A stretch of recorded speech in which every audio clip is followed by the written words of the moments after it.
Hello friends, welcome to e-learning. I'm Alok in front of you with the 16th chapter of your novel Silsa Mariner by George Eliot. Now the summary of the 16th chapter. This chapter fast forward to the future. ये chapter जल्दी से हमें fast forward करके future में ले जाता है. 16 years after Silsa's found Epi, 16 साल बाद जब सिल्सा एपी से मिला था. मिस्टर एंड मिसेस गॉडफ्रे और नैन्सी जो हैं अब have taken over the red house. अब वो रेड हाउस के मालिक बन चुके हैं. And receive much of the square inheritance. और ज़्यादातर स्क्वायर की इनहेरिटेंस, उसकी सारी प्रॉपर्टी पर उनका अधिकार है. As Silas and Eppie walk out of church, जब सिल्सा और एपी चर्च से बाहर निकलते हैं, एरन विंथ्रॉप approaches them.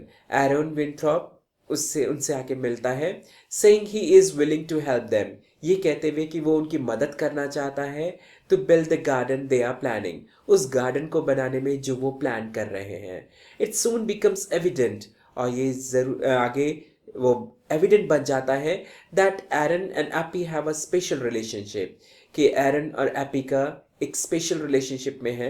And the two are hoping to get married soon, और दोनों ही जल्दी शादी करना चाहते हैं. There are changes to Silas's lonely stone cottage, और लोनली कॉटेज के अंदर जो पत्थरों से बना हुआ था उसमें भी सिल्सा के कॉटेज में बदलाव आ जाता है. There are plenty of pets, अब उसमें बहुत सारे पेट्स हैं, बोथ इन एंड आउटडोर्स, घर के अंदर भी घर के बाहर भी. एंड मोर फर्नीचर, और ज़्यादा फर्नीचर भी मौजूद है, गिवन बाय द गॉडफ्रे, जो कि गॉडफ्रे ने उन्हें दिया है. In fact the red house has help Silas, हालांकि रेड हाउस पूरी तरीके से सिल्सा की मदद करता रहता है एंड हिज डॉटर, और उसकी बेटी की, considerably in the last few years, पिछले कुछ सालों से. एलियट आगे ये भी एक्सप्लेन करते हैं कि गॉडफ्रे कास, एज एवरीवन सेड, कि हर कोई कहता था कि गॉडफ्रे कास जो है in the village did very kindly, उसने बहुत अच्छे बड़ी दयालुता का काम किया है बाय द वीवर के साथ. And it was nothing but right a man should be look on and help, और ये बिल्कुल सही है कि इस तरीके के इंसान की मदद की जानी चाहिए by those who could afford it, उन लोगों के द्वारा जो अफोर्ड करते हैं. बाय दिस टाइम, और इस समय के साथ साथ, Silas has come to terms with the past. Silas अपने पास्ट के बारे में भी सोचता है, even being willing to share the story, और यहाँ तक कि वो अपनी कहानी को शेयर भी करता है of A suppose guilt in lantern yard, जो उसने गिल्ट कमिट किया था लैंटर्न यार्ड में विद डॉली. वो सारी बातें डॉली को बताता है. It narrates with reawakening sensibility, इस सेंसिबिलिटी के साथ मेमोरी ऑल्सो रीअवेकनेड, उसकी यादें भी ताज़ा हो जाती हैं. He had begun to ponder over the elements of his old faith, और वो फिर से अपनी पुराने विश्वास को जागा देता है. And blend them with his new impression, और अपने नए इम्प्रेशन के साथ उन्हें जोड़ता है.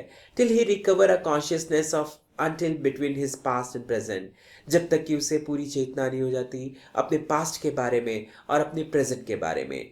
This sense of presiding goodness and the human trust which come with all pure peace, और जब वो इस गुडनेस के बारे में और इस ह्यूमन के बारे में ट्रस्ट करने लगता है, और उसके अंदर एक प्योर पीस आ जाता है, पूरी शांति आ जाती है, एंड जॉय और खुशी आ जाती है. Had given him a dim impression that there had been some error, और उसे लगता है कि ऐसा कुछ एरर मौजूद था. सम मिस्टेक्स, कुछ गलतियां थी, which had thrown the dark shadow, जिसने उसके ऊपर काली परछाई डाल दी थी, ओवर द डेज, कुछ दिनों के लिए.